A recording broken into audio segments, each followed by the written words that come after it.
when Jesus was born in Bethlehem of Judea in the days of King Herod, behold, Magi from the east arrived in Jerusalem, saying, Where is the newborn King of the Jews? We saw his star at its rising, and have come to do him homage. When King Herod heard this, he was greatly troubled, and all Jerusalem with him. Assembling all the chief priests and the scribes of the people, he inquired of them where the Christ was to be born. They said to him, In Bethlehem of Judea, for thus it has been written through the prophet, And you, Bethlehem, land of Judah, are by no means least among the rulers of Judah, since from you shall come a ruler who is to shepherd my people Israel. Then Herod called the Magi secretly, and ascertained from them the time of the star's appearance. He sent them to Bethlehem and said, Go and search diligently for the child. When you have found him, bring me word, that I too may go and do him homage. After homage, then they opened their treasures and offered him gifts of gold, from incense and myrrh. And having been warned in a dream not to return to Herod, they departed for their country by another way. The Gospel of the Lord. Praise to you, Lord Jesus Christ.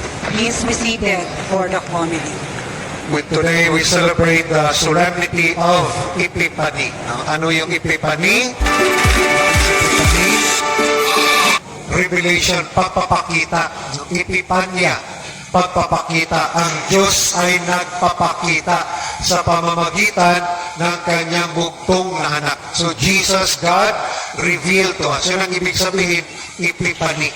That's why today also, Epiphany meaning the Feast of Lights. That's why ang unang pagbasa about liwanag, the light shine to all nations. Okay? So the gospel, Jesus reminds us that He revealed to us. At paano siya unang nagpapakita, na paano sa through the guided by nature para makita ang Panginoon. Di ba? Anong nag-guide sa three Magi? Star. Anong pangalan ng tatlong mago? Tito, Vic, at Joey. Di ba? Si Gaspar, Baltasar, si Melchor. Yung traditional, no? So, yung tatlong wise men, they were guided by the star, that is the star of David. Ibig sabihin, creation. Through nature, through creation, they were guided to the child, to discover God. That's why nature also will guide us to encounter God. That's why nagtanong sila, where is the newborn King of the Jews?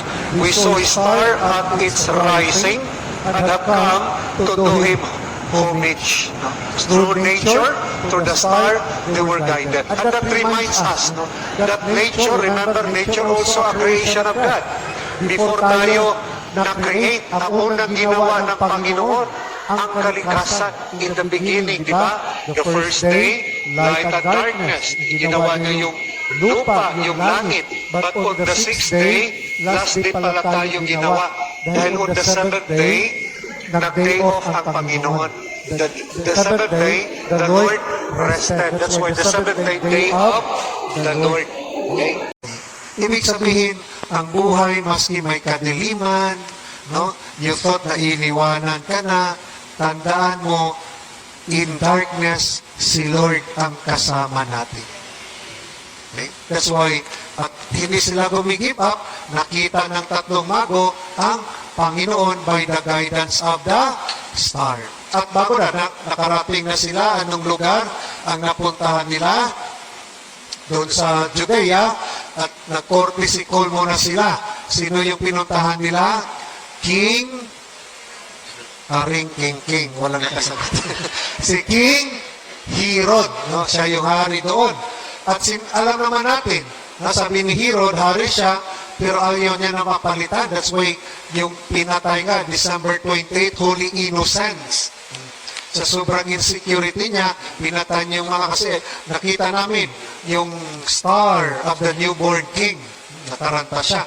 So anyway, ba't pumunta siya kay Herod para courtesy call? Di ba? Sa isang pagpumunta ka ng isang presidente, pumunta ang ibang ibang nation. Di ba? May courtesy call. Parang ganun ginawa ng tatlong hari, tatlong mago. Pumunta muna doon kay Herod. No? Oy, pumunta kami dito dahil to do homage for the newborn king. Sabi ni Herod, oh, mga pangyaw, ha? Pag nakita niyo pangyaw, at sabi mo sa akin, mag-text kayo.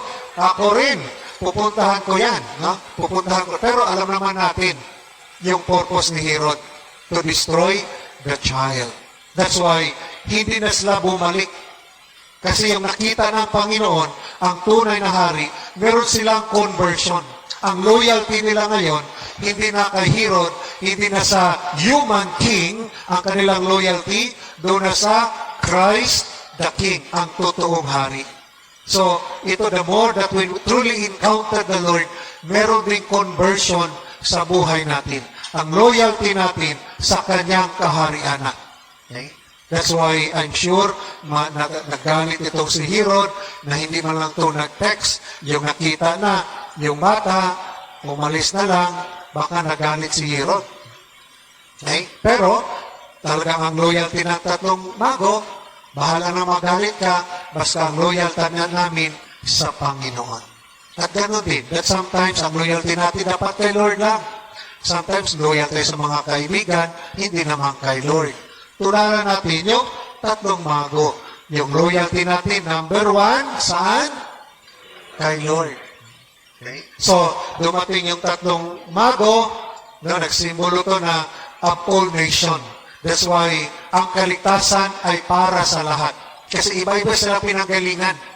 To simbolo to para bang United Nation pumunta doon sa Panginoon. Ang ibig sabihin na ang kaligtasan ay para sa lahat.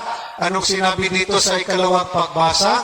That the Gentiles are co-heirs, members of the same body, and co-partners in the promise of Jesus Christ through the gospel. So ang hintil pala ay may pangako sila din ay masisave. Kasi ang mentality nila, ang Hudyo lang ang masisave. Pero ang simbolo nga nito, yung tatlong mago, salvation ay para sa lahat. Okay? Salvation for all. That's why King of is the King of all nations. At ang tatlong mago, may dalang gift, no? Parang baka may pagka-Pinoy dito, pag umuwi, may dalang Dunkin Donut. Ganon.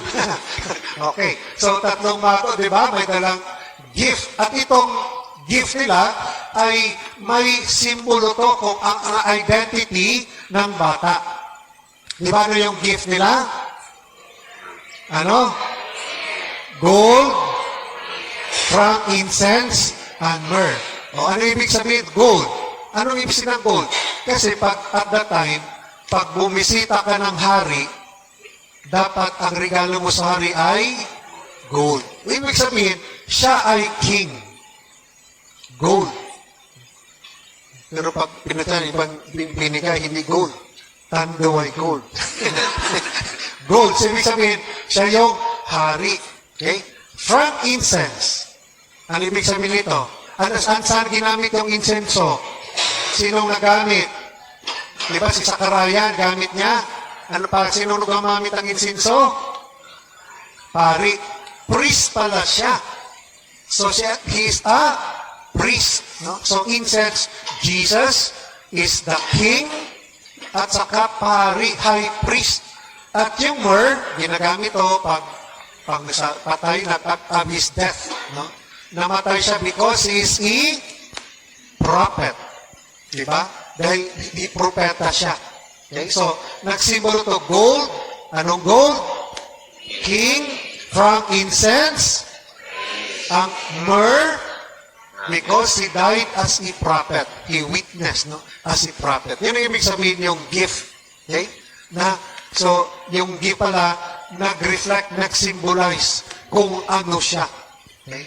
Kung ano siya. He is a priest, he is a king, and a prophet. Okay? So, and the first gospel, dahil ito ay Feast of the Light, okay? Siya ang nagbibigay liwanag. Ang hintil ay may liwanag na. May bukas na ang hintil. Meron na silang kaligtasan. Sabi ni Propeta Isaiah, "Rise up in splendor, Jerusalem.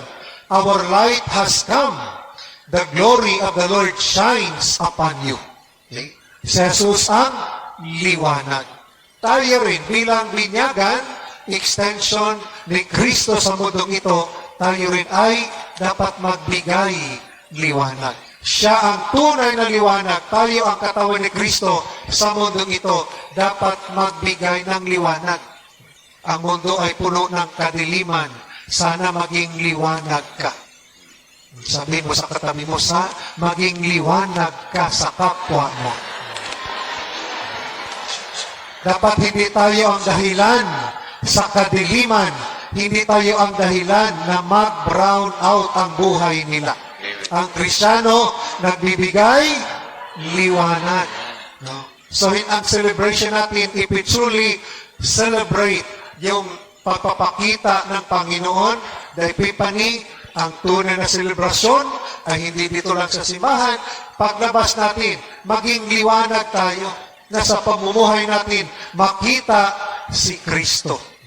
Diba? Sa kasebe ng Tagalog, ang tatay ay haligi.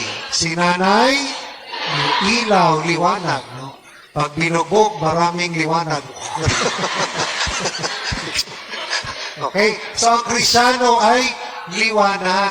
Sana maging liwanag ka pag kaibigan mo, naguguluhan na sa buhay niya, sa pamilya niya. Sana ikaw ay magbigay liwanag. Ang kaibigan mo pumunta sa iyo, gustong humingi ng counseling, ikaw magbigay liwanag. Okay? So, it is a solemnity of Epiphany of the Lord, kanyang papapakita. The Lord reminds us na makita natin siya. We can encounter the Lord through the guidance of nature.